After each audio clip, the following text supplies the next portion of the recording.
The tragic nuclear incident at Chernobyl in 1986 had clearly verified that even without using an atomic bomb, this very technology can eliminate hundreds of people through radiation exposure, leaving behind thousands of persons affected with fatal diseases which also travel from generation to generation. After that major incident, big nuclear powers and International Atomic Energy Agency IAEA emphasized the atomic countries for the need of a tight mechanism in order to avoid any catastrophe. Although responsible nuclear states have adopted strict measures at their nuclear plants so as to save the lives of their employees and the nearby population, yet India's record of poor nuclear safety has surprised the international community in the era of ongoing nuclear age. In this regard, in the end of November this year, more than 90 Indian workers suffered radiation due to contamination of drinking water at the Kaiga Atomic Power Station in Karnataka.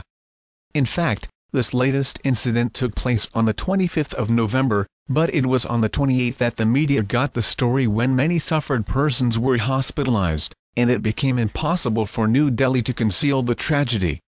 Instead of admitting their faults and to improve the security of their atomic plants, both Indian scientists and high officials hastened to cover the incident in one way or the other. In this respect, some Indian scientists remarked that the affected employees did not use to go into the actual reactor area, but work around it, while director of the Kaiga station, A.M. Gupta said that these workers had no exposure to the reactor directly. It was surprising to see them with higher level of radiation. On the other hand, gravity of situation could be judged from the fact that Indian rulers immediately sent instructions to its officials and scientists to avoid giving any details to the media. In this context, the Nuclear Power Corporation, which runs Kaiga plant, did not reply to the media queries over the nuclear accident. Deputy Commissioner of Uttara Kannada, N.S. Shanappa Gowda, while concealing the facts pointed out that no casualties or injuries were reported. Notably, Indian Atomic Energy Chairman, Anil Kodkar called the mishap at Kaiga an act of sabotage. The Time of India and some other sources suggest that there was no official word from the usually secretive nuclear establishment the employees were in hospital because they experienced a higher level of radiation after drinking water. However, tests confirmed radioactivity in the urine samples. Meanwhile, India's poor nuclear safety can be noted from the statement of Minister of State, Prithviraj Chavan, who clarified that there were no video cameras there to catch who did the mischief, further saying that in future the government would install cameras in all such areas. Surprisingly, this statement made it clear that Indian other atomic plants are also without cameras. Although Indian officials and scientists tried to hide the fatal leakage at the Kaiga plant through many contradictory statements, yet an internal probe by Nuclear Power Corporation indicated possibility of mischief by an insider who had deliberately added some heavy water containing tritium to the drinking water cooler. So it is most alarming that anyone can cause any mischief at any nuclear facility. This raises more questions regarding the poor safety of Indian all-nuclear plants. Nevertheless, Indian nuclear power installations have not been practicing the right safety methods along with rigid security measures. The incident at Kaiga Atomic Power Station is not the first one. Indian past record shows various kinds of security lapses in relation to various nuclear plants and the related sensitive materials. On July 27, 1991, a similar event took place at the heavy water plant run by the Department of Atomic Energy at Rawatpada in Rajasthan. Nuclear radiation had affected and injured many laborers there. Coupled with other events of nuclear theft, smuggling and killing have become a regular feature of Indian atomic plants and facilities.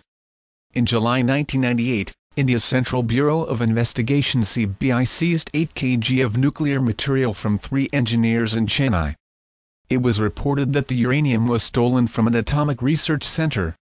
The case still remains pending. On November 7, 2000, IAEA disclosed that Indian police had seized 57 pounds of uranium and arrested 2 men for illicit trafficking of radioactive material. IAEA has said that Indian civil nuclear facilities were vulnerable to thefts. On January 26, 2003, CNN pointed out that Indian company, NEC Engineers Private Limited shipped 10 consignments to Iraq, containing highly sensitive equipment entailing titanium vessels and centrifugal pumps. In 2004, When the issue of international nuclear black market came to surface, Pakistani nuclear scientists, Dr. A.Q. Khan was only blamed by America and Europe for proliferation activities by neglecting the Western nationals and especially those of India.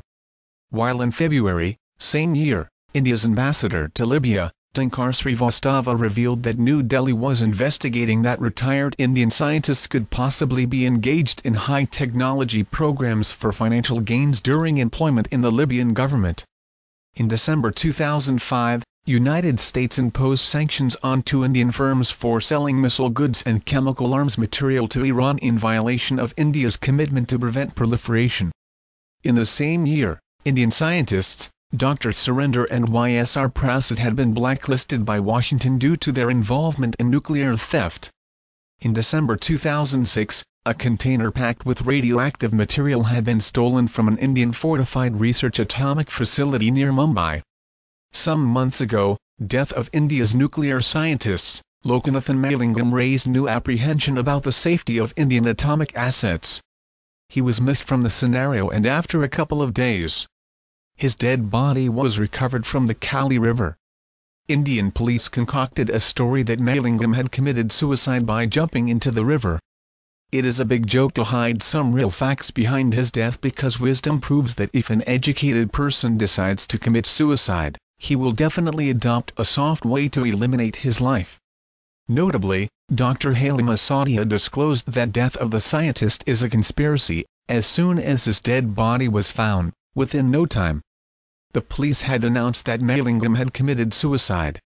Besides, in the recent past, solid evidence has surprised the world regarding the existence of Hindu terrorism, which also shows future dangers of Indian proliferation owing to its poor safety.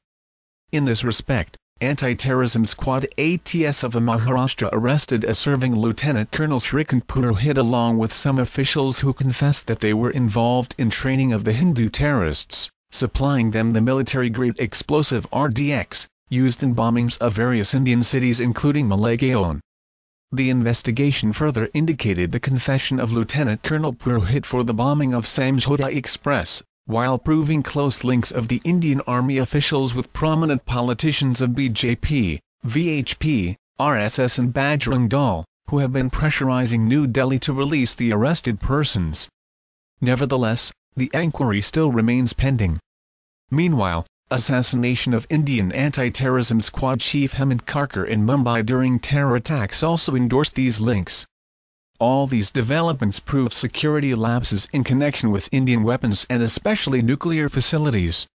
In this context, most dangerous aspect is that Hindu fundamentalists, trained by Indian military experts or secret agency RAW, could even prepare and obtain weapons of mass destruction WMDs. Thus they could jeopardize the global peace by using these fatal weapons inside America and Europe, so that these developed nations could also point finger at Pakistan because of their stereotypes against the Muslims in Islamabad in wake of war on terror. Nonetheless, it is regrettable that despite India's poor record of nuclear safety, and violation of various international agreements, and its refusal to sign Non-Proliferation Treaty NPT, CTBT and Additional Protocol with the IAEA, the United States, which cinched a nuclear deal with New Delhi last year, has been praising India as a responsible atomic actor. So the right hour has come that the international community must take notice of the dangers posed by India's poor nuclear safety.